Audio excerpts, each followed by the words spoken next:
خليتني افكر بسؤال ثاني، انه آية قرآنية نزلت طيبون للطيبات، هل من الممكن بنفس الزمن تنضرب الآية والرسول يتزوج يعني إنسانة مو صالحة أو مو طيبة؟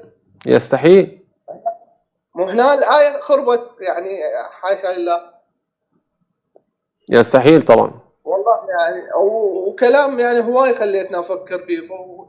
فقمت من مثلا اسولف بيه ويا اصدقائي او ويا زوجتي بالبيت، راسا تقول لي انت شلون هيك تفكر؟ قلت يعني خلينا نفكر فقط، خلينا نفكر ونشوف وين شنو الصح وشنو الخطا. احنا ما ناخذ اوكي، ما ناخذ بالهذا، بس نفكر نستخدم عقلنا مثل ما تقول. والله خليتنا نستخدم عقلنا يا شيخ. الحمد لله رب العالمين، ربنا يبارك فيك.